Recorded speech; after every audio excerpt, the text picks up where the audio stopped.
আসসালামু আলাইকুম। Dhaka holiday BD থেকে আমি মল্লিকা মৌ। আজকে আপনাদের সাথে আবার এসেছি নতুন আরেকটি কান্ট্রি নিয়ে কথা বলার জন্য। তো আজকে আমি আপনাদের সাথে জাপানের ট্যুরিস্ট ভিসা নিয়ে কথা বলবো। তো জাপানের ট্যুরিস্ট ভিসার জন্য যারা 2025 সালে অ্যাপ্লাই করবেন, তাদের নর্মালি কী কী ডকুমেন্টস লাগবে, মানে নেসেসারি ডকুমেন্টসগুলো আপনার কী হবে, এছাড়াও আপনারা বাংলাদেশ থেকে জাপানের জন্য কোন ধরনের ভিসা ক্যাটাগরি হয়ে থাকে, কী কী ধরনের ভিসা হয়ে থাকে, সেগুলো আজকে আপনাদের সাথে শেয়ার করব।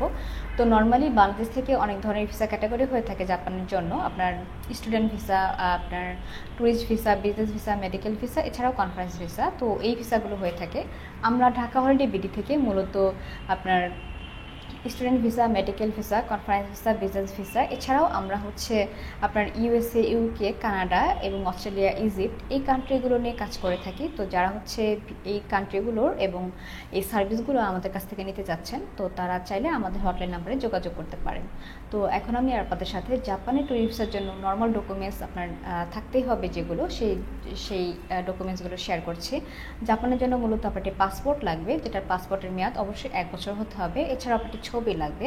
তো ছবিটা পাসপোর্টের জন্য খুবই ইম্পর্টেন্ট একটি ইস্যু। আপনার পাসপোর্টের একটা ছবির জন্য সাইজ থাকে এক একটা কান্ট্রির রিকোয়ারমেন্ট অনুযায়ী। তো জাপানের রিকোয়ারমেন্ট অনুযায়ী আপনার সাইজটা থাকতে হবে 2x2। এছাড়াও আপনার ছবিটি অবশ্যই ল্যাব প্রিন্টেড হতে হবে এবং ম্যাট পেপারে থাকতে হবে, এবং অবশ্যই ছবিটা হোয়াইট ব্যাকগ্রাউন্ডের হতে হবে। আপনার প্রত্যেকটা পাসপোর্টের জন্য ছবিটা খুবই ইম্পর্টেন্ট ইস্যু। তো যেহেতু আপনি যখন প্রফেশনালি ছবিটা তুলবেন, তো আপনাকে অবশ্যই ছবিটা ওই দেশের রিকোয়ারমেন্ট অনুযায়ী থাকতে হবে। এবং আপনার একটি ব্যক্তিগত ইনফরমেশনের জন্য এনআইডি কপি লাগবে। আর কি আপনি যে কান্ট্রির নাগরিক, সেটার জন্য আপনাকে একটি ভোটার আইডি কার্ড থাকতে হবে, এবং ভোটার আইডি কার্ডে আপনার প্রত্যেকটি ইনফরমেশন খুবই সঠিক থাকতে হবে। এবং আপনার একটি ব্যাঙ্ক স্টেটমেন্ট থাকতে হবে, এছাড়া একটি ট্রাভেল হিস্টোরি। হ্যাঁ, তো এই কয়টা আপনার ডকুমেন্টস, এগুলো আপনার নর্মালি প্রত্যেকটি কান্ট্রির জন্য থাকতে হয়।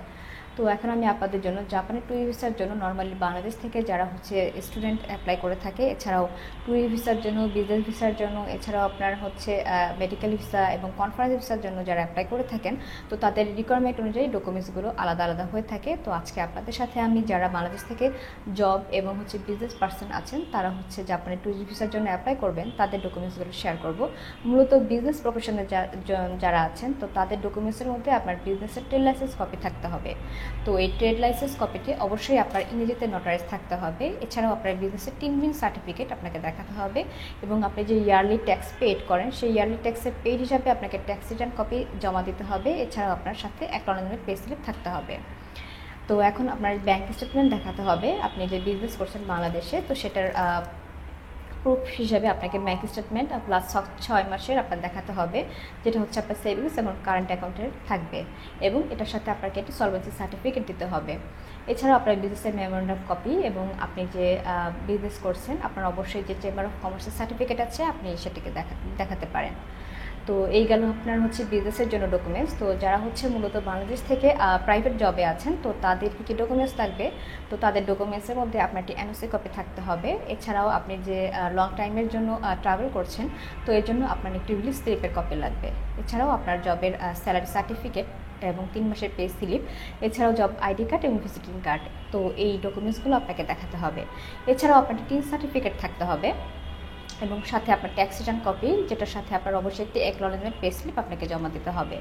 এবং আপনি যেহেতু জব করছেন বাংলাদেশে একটি হ্যান্ডসাম স্যালারি, তো সেক্ষেত্রে আপনাকে একটি ব্যাঙ্ক স্টেটমেন্ট দেখাতে হবে সেভিংস এবং পার্সোনাল অ্যাকাউন্টের। আপনার সাথে অবশ্যই সলভেন্সি সার্টিফিকেট দিতে হবে।